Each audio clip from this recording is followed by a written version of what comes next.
Good day, family, and welcome back to my channel, The Mysterious Black Bandit. If you're new, please hit that subscribe button and turn the notification bell on to receive all my content.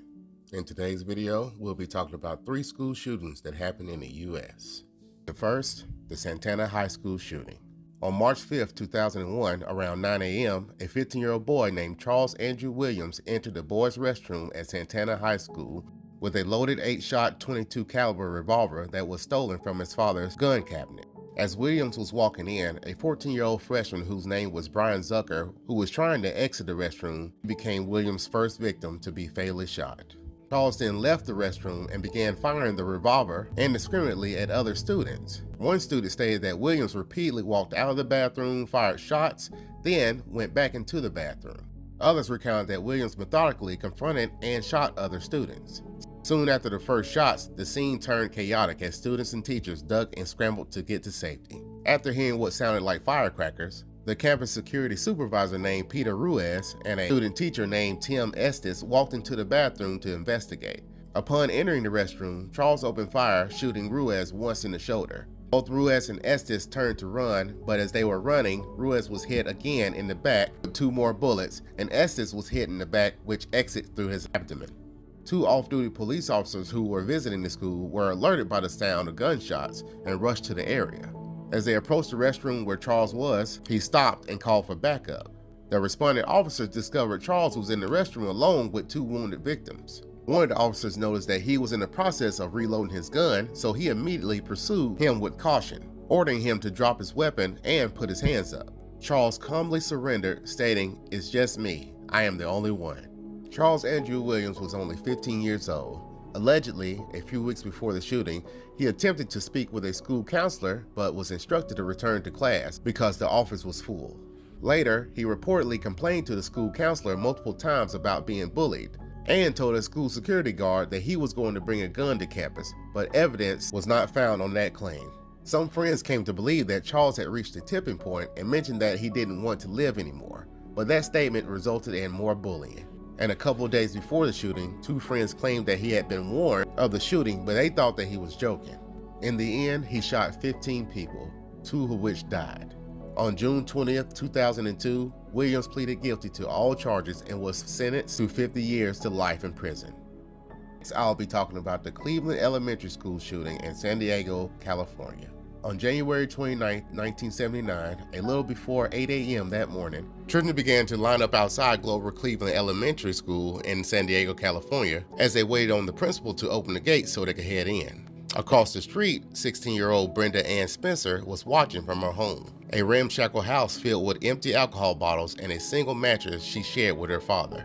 As the children were lining up outside the gate, Spencer took out a .22 semi-automatic .22 caliber rifle that she had gotten for Christmas as a gift and aimed outside the window and began to fire. The principal of the school, Burton Rags, tried his best to help the children get through the gates, but was shot and killed along with Mike Sutter, the custodian who was trying to pull the student to safety.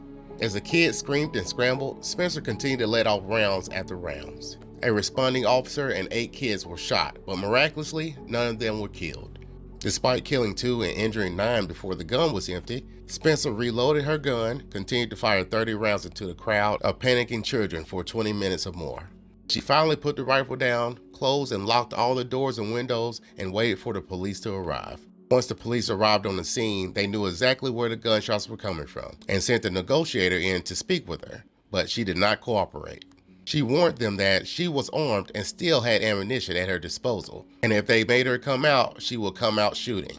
After 6 hours, she finally surrendered. During all the time she was barricaded in her home, Spencer gave multiple interviews with newspaper reporters.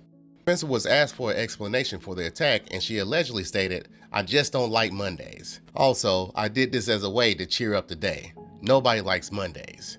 Prior to her murderous attack, she was considered a problem child who was widely known as a drug abuser with a violent streak.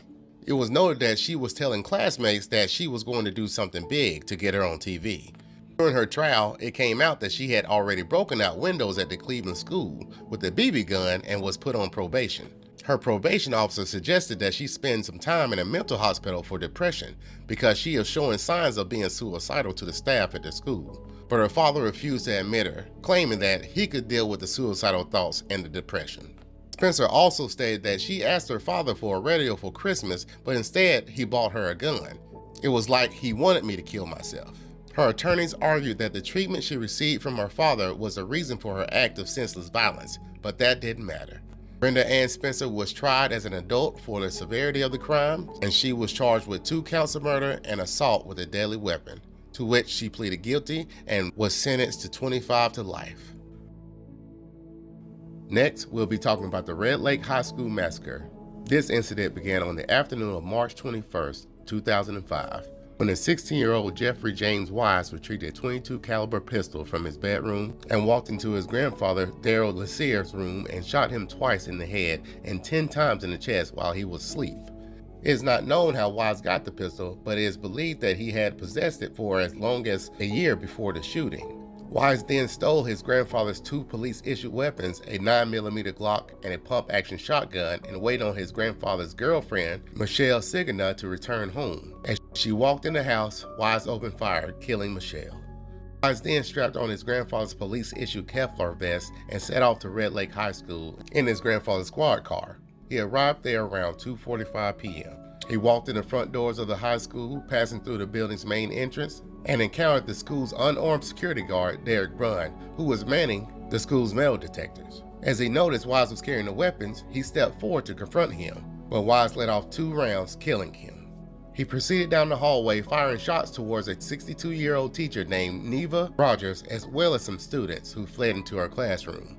He then pursued them into the classroom and opened fire, killing Ms. Rogers and several students.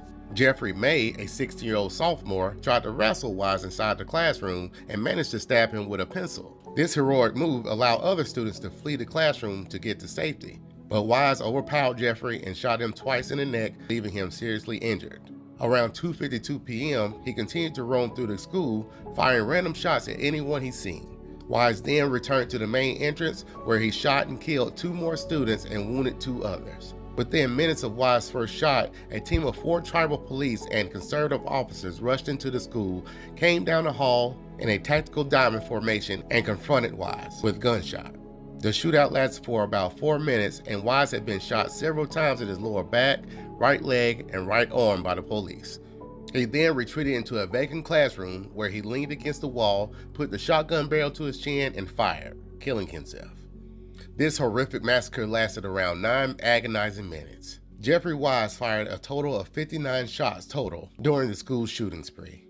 Shortly after the shooting, police agents and the FBI immediately started scanning over all the security tapes and Weise's belongings for evidence of co-conspirators. Weise's computer revealed a stream of messages to other kids in Red Lake, the ones that he had hoped to enlist in his school shooting. Most of the boys went along with the chat messages for a while, but then they would drop off. But all those boys were tracked down and brought in for questioning. Most of those boys stated that they knew of Weise's interest in school shootings and had seen the violent illustrations that filled his notebooks. But the only one charged was Louis Jourdain. He was one of Weise's few close friends and would be charged for conspiracy, but since he was just a minor, his record was sealed. Including Weise, 10 people died on that day. At the time, this would be the deadliest school shooting since the 1999 shooting at Columbine High School, and it remains the largest mass homicide in Massachusetts history. Unfortunately, school shootings have been happening for a while now, and they seem to keep getting worse and worse. It's so sad that we can't even feel secure to send our children off to school nowadays.